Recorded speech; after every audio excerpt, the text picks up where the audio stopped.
Actor Wesley Snipes didn't walk the red carpet in Ocala today, but walked into the federal courthouse. Would you believe this giant sloth roamed the land several million years ago right here in north central Florida? And this 3-ton guy was found in Newberry. Many new computers come with webcams already installed, and while you use your webcam for personal purposes, unless you remember to turn your computer off, you could be more vulnerable to outsiders who want to peek in. That's right, Amanda. This shelter, which has been operating as a special needs shelter, has been open since 10 a.m. on Thursday. But depending on how severe the storm is in our area, those shelters may close. But we'll have more details on that later on. Since the December murder of his daughter Heather and granddaughter Kira, Robert Radcliffe is making his plea to anyone with clues that could lead to their killer. If that individual could kill a 6-year-old child and a woman, 28, that's horrible. We need to catch that individual. The burned remains of the home where Heather and Kira perished is still boarded up since their death just days before Christmas. But today they opened the doors to take us through the steps of their investigation. Detectives come in, we take a look at the way things were found, and then we start analyzing. Nixon explains that unlike TV crime shows, the reality of collecting and analyzing evidence is a time-consuming process. DNA does not come back in 15 minutes. Lucky to get it in 15 months. It is believed that the perpetrator first shot Radcliffe before finally setting the house ablaze. So it is believed that the second fire started here, was set here. That's correct. Where was Kira found? Kira was in the living room. Now, to move forward, police need more details. Truth of the matter is, it's very basic investigation. All we need is for people to talk. Bottom line, that's it. For a father who lost his child, tips, he says, will not bring them back, but it may bring justice. And if anybody knows anything about the situation, as hard as it might be for you to proceed forward to help the police, please do so. This tsunami was a catastrophe, a higher level. This is apocalyptic. At Miami International Airport, Haitian Americans are still coming in 11 days after the earthquake. The scene is the same in airports across Florida. They've all seen the hell of devastation.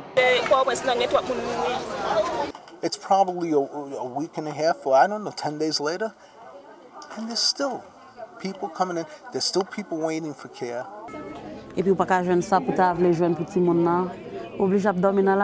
this converted business class lounge, Red Cross volunteers and social agency workers listen intently to their newest clients. Only a few recount what they've seen and survived. I called him today. First time? Yeah. First time? Yes. They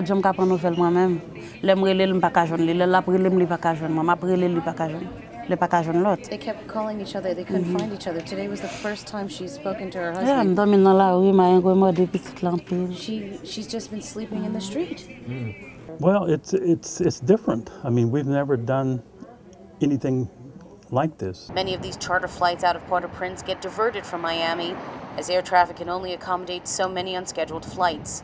Just more disorder and a disaster plagued by poor communication and assistance slow to come.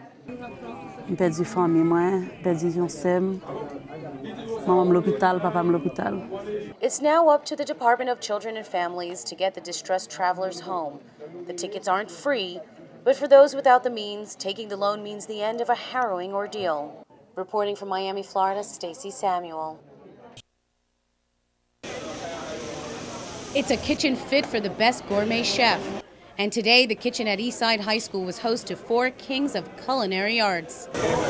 They are from all over the world: Switzerland, Germany, the Caribbean, and New York. And for these students, having distinguished chefs from the Culinary Institute of America at their school is like having Picasso teach you how to paint. And even local chefs came to see these masters at work. This is a really big thing. There's only 78 certified master chefs in the world. and 4 of them are here. It's an honor Chef Billy D'Annunzio's students aren't taking lightly. Many of these young cuisiniers found their passion in their home. My father, when I was like 10 years old, I would start working in the kitchen with him. The thing that impresses me is that how much time they put into it and like they never gave up. Here they're learning the techniques to elevate their trade into an art form. It's not just, putting a pot on the fire. I mean, it's a lot more than that. From soup to nuts, the dishes are no ordinary fare. Master Chef Solomon demonstrates the art of making a simple Caribbean soup into a gourmet treat. The callaloo and crab dish combines flavors from the East and takes the palate to savory places. Cooking is the best hard work you'd love to taste. Many of these Eastside students will go on to the Culinary Institute and become artists in their own right. This 9th grader says she'll make her favorite cuisine gourmet. Oh, soulful. You can take any comfort food and you can make it more interesting. Stacey Samuel, WCJB TV 20 News. Push back on me. I was packed up. And I had my pistol out. It's chatty. Last night, Arthur Williams shot an intruder who broke into his home. You might call it a shot in the dark, since Williams has spent the last 61 of his 75 years legally blind. I've been blind 61 years, completely old. Ain't got no sight. Williams, a graduate of Florida School for the Deaf and Blind, lives on a lonely parcel of land with no direct neighbors. So he's learned to rely on himself for most things, including his safety. I bought that gun about 25, 30 years ago for my protection. Retired from his job as a taxi dispatcher, Williams called the police just after 3 a.m. as the intruder lay bleeding on his floor. I called him. After you shot him? Yeah. Called us, clearly said, I shot somebody who had broken into my home. Gainesville Police Department say they found 28-year-old Sevon Curtis bleeding from the neck.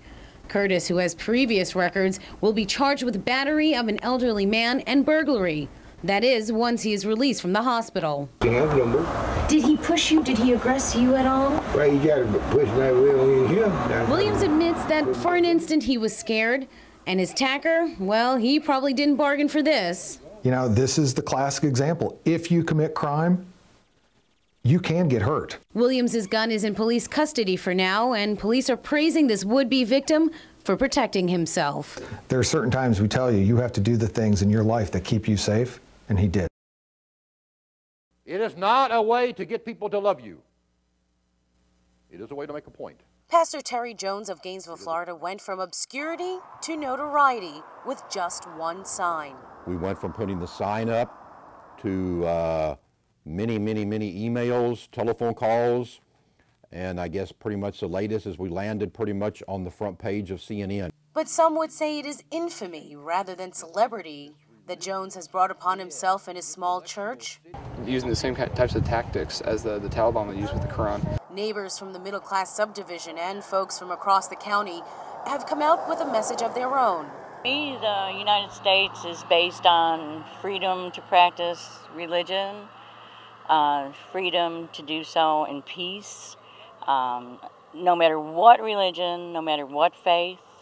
And this seems to be true, not just for older Christians, but among young people as well. 18-year-old Taylor Wright has spent 4 days organizing his friends to spray paint signs, asking passersby to honk for peace and tolerance towards Islam. There's one God, we all serve him, it's just how you view the story. But Jones says his version of the story is the right one, and that real Christians, including those among the protesters, won't be offended. Many of them are Christian. Mm-hmm. They feel that this is a message that doesn't represent them. Mm-hmm. Mm-hmm. So what do you say to them? Are they not Christians in your estimation? They are definitely not Christians. And that is actually one of the reasons to do what we have done. Jones says he's a part of a larger growing movement of people who feel as he does. I believe the sign has stimulated. But is this sign more than just a recruitment effort, but a sign of a growing sentiment, a warning of what's to come?